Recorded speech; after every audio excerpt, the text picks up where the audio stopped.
Welcome everyone to the first ever Formula E weekly show, which is going up on the F1 Reviews channel. Now, it pretty much says what it does on the tin. This show, we're going to be going through all the news, all the drama in the world of Formula E in this show, which is probably going to be around 10 minutes long each week.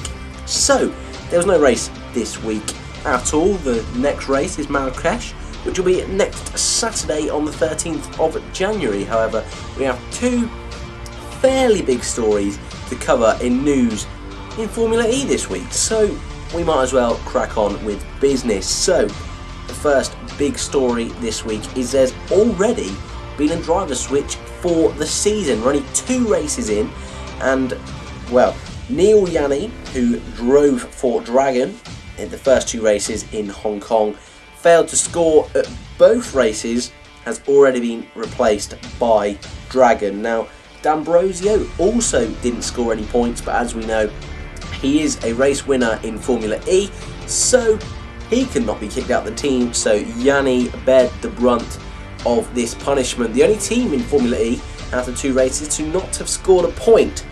And who's the team brought in? Well, it's Jose Maria Lopez.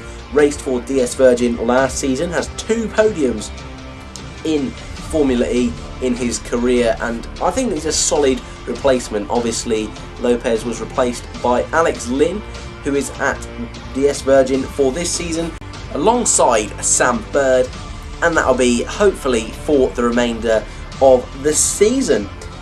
By all means, I do not think Dragon are the worst team on the grid this season. I actually think that could be Renault Edams. Obviously, they are leaving the sport. I think at the end of this particular season, they've won the championship in Season 2 with Sebastian Buemi. So they're really starting now to sort of come out of the sport. So at the end of the season, I would not be surprised if Sebastian Buemi did move to another team. So that's the first big story really cleaned up this week. Obviously, there wasn't a lot of news because there wasn't a race. There was no big changes in confirmed drivers for next season because we're only 2 races in, so the fact that we've already had 1 driver change is pretty exciting, to be perfectly honest with you. Moving on to the next story is the Formula E rookie test lineup has been revealed. The rookie test is pretty much anyone who hasn't had an E licence before gets a chance just to test the Formula E cars for each particular team, and there's actually some fairly big names in these tests, I can't deny. The biggest being Paul di Resta. Now, he drove in Formula 1 this season for Williams in that one-off race in Hungary.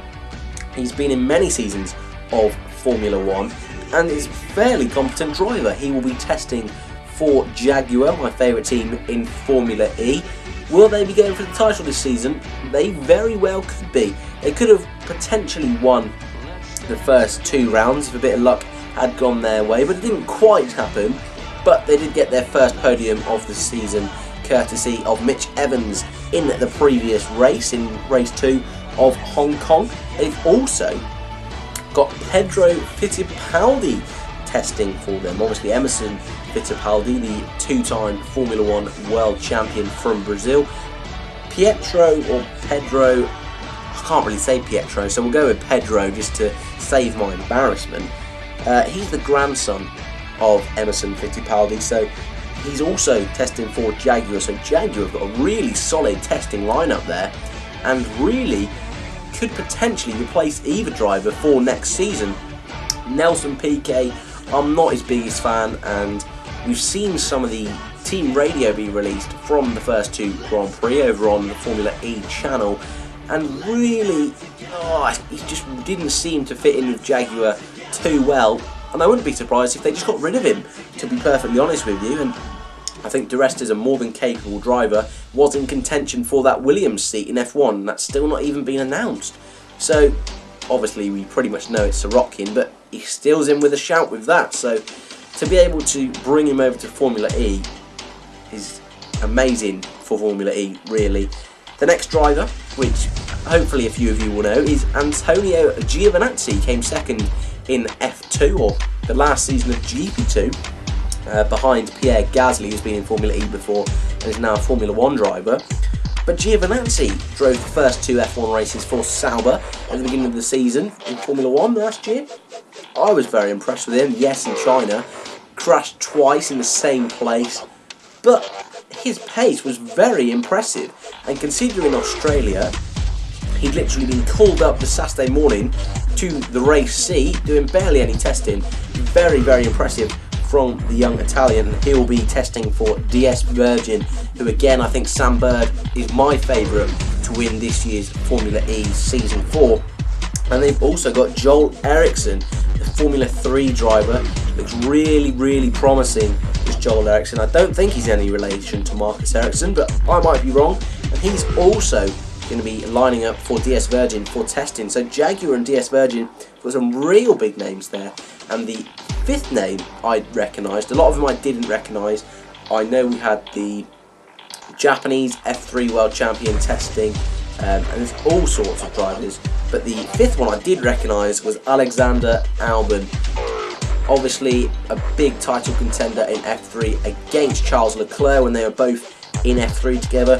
Albon has been racing in F2 this season. His first season, not the best, but he did show signs of promise, and he'll be lining up for Renault Edams, which, as we know, will not be staying in Formula E for that much longer. So the fact that they've got a big name like Albon is very, very impressive. Like I say, the test will be on the 14th of January, so that is after the Marrakesh Grand Prix, and will be the next episode of Formula E Weekly, will be next Sunday. That's pretty much all the news I have from this week of the world of Formula E. Tomorrow is when the Fan Boost opens for the next Grand Prix in Marrakesh, which happens next Saturday, on Saturday the 13th of January. It's 6 o'clock tomorrow, the Fan Boost opens, so make sure you vote for that. I know I will. I'm pretty sure I'm going to vote for Sam Bird, because I'm British and I really like Sam Bird. I like DS Virgin, and I think he deserves to win this season of Formula E. But that has been the first episode of Formula E Weekly. Put down in the comments what you thought, if there's anything you want extra in this sort of series. It's going to be 52 episodes a year, unless I have to miss any for whatever reason. So yeah, thanks guys for watching. Remember to like, subscribe, and I'll see you in the next one.